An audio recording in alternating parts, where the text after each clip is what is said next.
Hi friends, அஸ்ஸலாமு அலைக்கும். Welcome ஸ்வயான்ஸ் கார்டன். இங்கே பாருங்கள், என்னுடைய செடிகள்லாம் எவ்வளோ அழகாக ஆரோக்கியமாக இருக்குண்டு.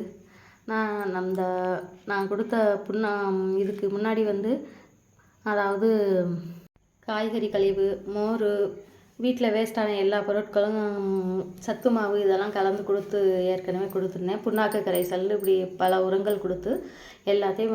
அதோடு மட்டும் இல்லாமல் இந்த மழை வந்துச்சுல, மழையில் இயற்கையான அந்த இயற்கையுடைய அழகு, அதில் என்னுடைய செடிகள்லாம் எவ்வளோ அழகாக தளிர்களோட இதாக இருக்குது. ஆனால் எவ்வளோ தான் நம்ம மழை தண்ணி பட்டாலும், எவ்வளோ தான் உரங்கள் கொடுத்து நம்ம பாதுகாத்து வளர்த்தாலும், இங்கே பாருங்களேன், மழை நின்னதுக்கப்புறம் ஃபங்கஸ் பாருங்கள், இது நோய்கள், இதுவும் ஒரு நோய் தான். இந்த செடி பாருங்கள் எந்த அளவுக்கு நோய் தாக்குதல் வந்திருக்குது.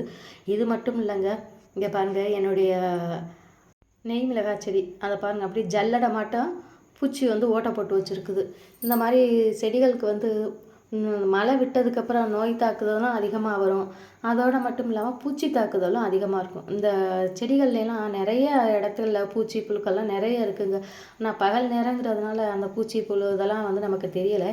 இதே ஒரு 6 மணிக்கு மேலே பார்த்தாக்கா அங்கனைக்கு எங்கே புழுக்கள் ஊறி போகுது. அதுக்கு தான் இந்த மருந்து வாங்கியிருக்கேன். இங்கே பாருங்கள், இது கான்ஃபிடர். இது நான் ஆன்லைனில் தான், அமேசானில் தாங்க வாங்கினேன். மொத்தம் இது 450 ரூபா. இது எப்படின்னாக்கா 1 லிட்டருக்கு 1 ml கலக்கணும். நான் அந்த 5 லிட்டர் கேன் வச்சுருக்கேன். இதில் 5 ml கலக்க போகிறேன். இது மொஜாண்டோ.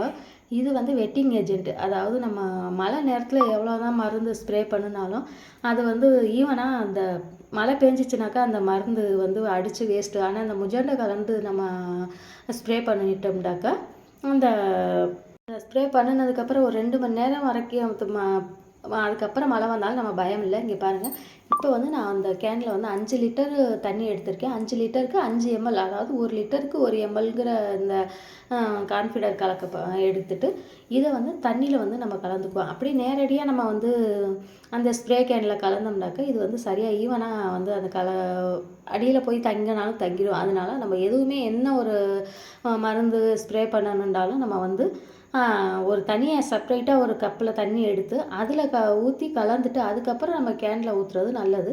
இப்போ மொஜாண்டோ கலக்க போகிறேன். முதல் நம்ம கான்ஃபிடர் இருந்தேன், அதோட இந்த மொஜாண்டர் 1 லிட்டருக்கு 1/2 ml மொத்தம் 2.5 ml நான் அதில் கலந்துருக்கேன். அது 2ஐயும் கலந்து நல்லா கலக்கிறேனுங்க.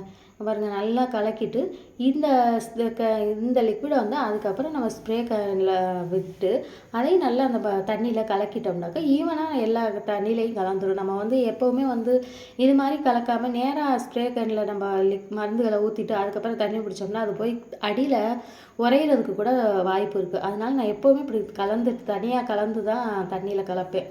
இப்போ பாருங்கள், எல்லா செடிகளுக்கும் நான் ஸ்ப்ரே பண்ணுறேன். இது எப்படின்னா வெள்ளைப்பூச்சி,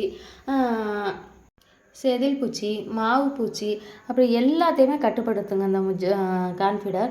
அந்த பாருங்கள், இந்த மாதிரி நோய்களையெல்லாம் கட்டுப்படுத்தும். இந்த இலைகளை திங்கிறக்கூடிய கெட்டது செய்யக்கூடிய எல்லா பூச்சிகளையுமே நம்ம செடிகளுக்கு அண்டை விடாமல் பாதுகாக்கும். அது மட்டும் இல்லாமல் நம்ம செடிகளும் நல்ல ஆரோக்கியமாகவும் இருக்கும். அதுக்கப்புறம் இது மொஜாண்டோவும் நம்ம சேர்த்து கலக்கிறதுனால நம்ம மழை வந்தாலும் பயப்பட வேணாம். ஏன்னா ஸ்ப்ரே அடிச்சிருக்கிறோமே, நம்ம இந்த மாதிரி மருந்து செடிகளுக்கெல்லாம் அடிச்சிருக்கிறோம், மழை வந்தாக்கா அப்படி வேஸ்ட் ஆகிடும் இல்லையா. இந்த மொஜாண்டோ ஒரு ஸ்டிக்கிங் ஏஜென்ட் மட்டும் அந்த இலையில நம்ம அடிக்கிற ஸ்ப்ரே மருந்து கலக்கிற மருந்து எல்லா மருந்து ஈவனாக ஒட்டிடுங்க. ஒரு 2 மணி நேரம் நம்ம ஸ்ப்ரே பண்ணிவிட்டு 2 மணி நேரத்துக்கு அப்புறம் மழை வந்தாலும் பயப்பட வேணாம். ஏன்னா நம்ம அந்த மொஜாண்டோ கலந்துருக்கிறதுனால எல்லா இலைகளுமே நல்லா அதாவது நம்ம ஒரு கோந்துன்னு பசைன்னு சொல்லுவோம்ல, அது மாதிரி இது ஒட்டிக்கக்கூடிய தன்மை கொண்டது தான் இந்த மொஜாண்டோ. அது மட்டும் இல்லாமல் இந்த கான்ஃபிடர் நம்ம செடிகளில் வர அந்த சின்ன சின்ன துளிர்களையெல்லாம் சாப்பிடக்கூடிய பூச்சிகளையெல்லாம் அழிச்சிரும். எந்த விதமான பூச்சிகள் இருந்தாலும் அதை நம்ம செடிகளுக்கு பக்கத்தில் அண்டை விடாதுங்க. அது மட்டும் இல்லாமல் நம்ம த்ரிப்ஸ்ன்னு சொல்லுவோம்ல, த்ரிப்ஸுக்கு இந்த மொஜாண்டோவில் கான்ஃபிடர் அவ்வளோ ஒரு நல்ல வேலை செய்யுது. ஏற்கனவே என்னுடைய செடிகள்லாம் நான் த்ரிப்ஸ் அட்டாக்கில் ரொம்ப என்னுடைய செடிகள்லாம் பாதிச்சிருந்துச்சு. இந்த கான்ஃபிடர் ஒரு ட்ரிப்பு தான் அடித்தேன். இந்த பாருங்கள், இந்த ட்ரீ ரோஸ்லலாம் நிறைய த்ரிப்ஸ் பூச்சி வந்து அதிகமாக இருந்துச்சு. என்னுடைய செடிகளே வந்து ஒரு வளர்ச்சி இல்லாமல் இது இல்லாமல் இருந்துச்சு. இந்த கான்ஃபிடர் அடித்ததுக்கப்புறம் என்னுடைய செடிகளில் இருந்த த்ரிப்ஸ் எல்லாம் எங்கே தான் போச்சுங்கிறது தெரியல. அந்த அளவுக்கு வந்து இந்த கான்ஃபிடர் மருந்து ரொம்ப நல்லா வேலை செய்யுதுங்க. ஆனால் இது வந்து கிடைக்கிறது நமக்கு வந்து ரொம்ப நான் எல்லா ஆன்லைன்லேயும் தேடி பார்த்தேன். அதுக்கப்புறம் வந்து இது அமேசானில் தான் கிடச்சிச்சு. அமேசானில் ஆனால் இது கொஞ்சம் ரேட்டு கூட தான். ஆனால் ரேட்டு கூடவா இருந்தாலும் நம்ம செடி இவ்வளோ காசு கொடுத்து செடிகள் வாங்குகிறோம். வாங்கினாலும் இந்த மாதிரி மருந்துகள் வாங்கி அடித்தாதான் நம்ம செடிகளையும் காப்பாற்ற முடியும். ரேட்டு அதிகமாக இருக்குங்கிறதுக்காக நம்ம வாங்காமல் விட்டுட்டோம்னாலும் இந்த பூச்சிகள்கிட்டருந்து பூச்சி தாக்குதல் நோய் தாக்குதல்கிட்டருந்து வந்து நம்ம செடிகளை ரொம்ப காப்பாற்றுறது கஷ்டமாக போகுதுங்க. இந்த கான்ஃபிடர் அடித்ததுக்கப்புறம் இந்த த்ரிப்ஸ் பூச்சிகள் வந்து அந்த நம்ம செடிகளில் வந்து சின்ன சின்ன துளிர்கள்லாம் வருது பாருங்கள். அந்த துளிர்கள் ஃபுல்லாகவே வந்து த்ரிப்ஸு வந்துச்சுனாக்க அந்த துளிர்களை அப்படியே சாப்பிட்டுடும். ஆனால் இந்த கான்ஃபிடர் வந்துனாக்கா த்ரிப்ஸுகள்லாம் அழிஞ்சு போகிறதுனால நம்ம செடிகளும் துளிர்கள் வந்தாலும் அது வந்து நல்ல துளிர் எடுக்குது.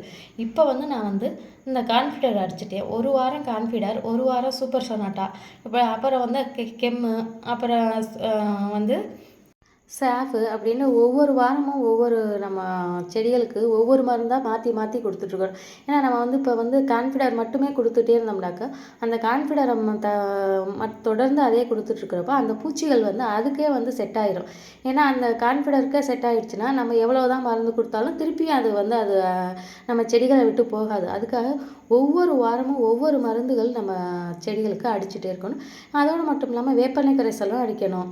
இந்த இத்தனை மருந்துகளுமே நான் சொன்ன அத்தனை மருந்துகளுமே வந்து கெமிக்கல் கலக்காத மருந்து தாங்க. எதுவுமே நான் சொன்ன இந்த கான்ஃபிடர், சூப்பர் சொனாட்டா, கெம்மு இதெல்லாம் வந்து ஆர்கானிக்காக உள்ள மருந்துகள் தான். நம்ம வந்து எல்லா செடிகளுக்குமே தொடர்ந்து அடிக்கலாம். ஏன்னா எதுலேயுமே வந்து கெமிக்கல் இல்லை. கெமிக்கல் இல்லாததுனால நம்ம எல்லா செடிகளுக்கும் கீரை செடிகள், காய்கறி செடி, பழச்செடி அப்படின்ட்டு எல்லா செடிகளுக்குமே நம்ம தொடர்ந்து கொடுக்கலாம். தொடர்ந்து கொடுத்துட்டு வந்தோம்னாக்கா நம்ம செடிகளும் ஆரோக்கியமாக இருக்கும். நம்ம செடிகளுக்கு நோய் தாக்குதலும் அதிகமாக வராது. நம்ம செடிகள்லாம் நம்ம குழந்தைகள் மட்டும் தானுங்க. அதுகளுக்கு நான் என்னென்ன நோய்கள் வருதுன்னு பார்த்து அதுக்குண்டான மருந்து மாத்திரைகள் நாங்கள் குழந்தைங்களுக்கு கொடுக்குறோம்ல, அதே போல் தான் நம்ம செடிகளாகிய நம்ம குழந்தைகள் தான் செடிகளும். அதுகளுக்கு என்னென்ன நோய் வருதுன்னு பார்த்து அதுகளை வந்து எப்படி அந்த க்யூர் பண்ணுறதுன்னு எல்லாம் நம்ம கொடுத்து வந்தோம்னா நம்ம குழந்தைங்களான அந்த செடிகளும் ஆரோக்கியமாக இருக்கும். இங்கே பாருங்கள், என்னுடைய குழந்தைங்கள்லாம் எவ்வளோ ஆரோக்கியமாக இருக்கிறாங்க. இங்கே பாருங்கள், எவ்வளோ அழகான அந்த பிங்க் கலர் ரோஸ் பாருங்கள். அப்படியே தாம்பரப்பூ மட்டும் அவ்வளோ அழகாக இருக்குது பார்த்தீங்களா? எவ்வளோ பெரிய பூ, அப்படி பார்க்கையில் அவ்வளோதான், அப்படி தான் அழகுங்க. இப்போ எல்லா செடிகளுக்குமே வந்து நான் வந்து இந்த கான்ஃபிடர் மருந்து கொடுத்துட்டேன். அந்த கான்ஃபிடரோட நம்ம மொஜெண்டோ கலந்தோம்ல, அந்த மொஜெண்டோ வந்து எல்லா மருந்துகளோடவுமே கலக்கலாம். கான்ஃபிடர் மட்டும்தான் கலக்கணும்லாம் இல்லை, எல்லாத்தோடவே நம்ம கலந்து ஸ்ப்ரே பண்ணோம்னாக்கா அது ஒரு வெட்டிங் ஏஜென்ட்ங்கிறதுனால எல்லாத்துலேயுமே நல்லா ஈவனாக பரவி நல்ல நம்ம செடிகளை பாதுகாக்கும். மாடியில் இருந்த செடிகளுக்கெலாம் அடிச்சுட்டு இப்போ கீழே தரைத்தளத்தில் உள்ள செடிகளுக்கும் நான் அடிச்சிட்ருக்கேன். இப்போ பாருங்கள், இது வந்து என்னுடைய ஜாதி மல்லி செடி பாருங்கள் எவ்வளோ அழகாக இருக்குது. இந்த பதிவு உங்களுக்கு பிடிச்சிருந்தா எனக்கு சப்ஸ்கிரைப் பண்ணுங்கள், சப்போர்ட் பண்ணுங்கள். உங்களுடைய செடிகளைலாம் ஒரு செடிகள் தானேன்ட்டு பார்க்காம அதை நம்மளுடைய குழந்தைகளாக நினச்சி பாருங்கள். ஏன்னா நம்மளுடைய குழந்தைகளுக்கு என்னென்ன மாதிரி நோய் தாக்குதல் வருது, என்னென்ன மாதிரி வந்து நம்ம கவனித்து பார்க்குறது மட்டும் நம்ம செடிகளையும் நம்ம கவனித்து பார்த்தோம்னா நம்ம செடிகளையும் கவனித்து பார்த்து அதுக்கு உண்டான மருந்துகளை கொடுத்தோம்னா நம்ம செடிகளும் ஆரோக்கியமாக இருக்குங்க. இதே போல் நீங்களும் உங்கள் செடிகளை பார்த்து கவனித்து அதை ஆரோக்கியமான முறையில் ஆரோக்கியமாக வளர்த்துங்க. Happy gardening.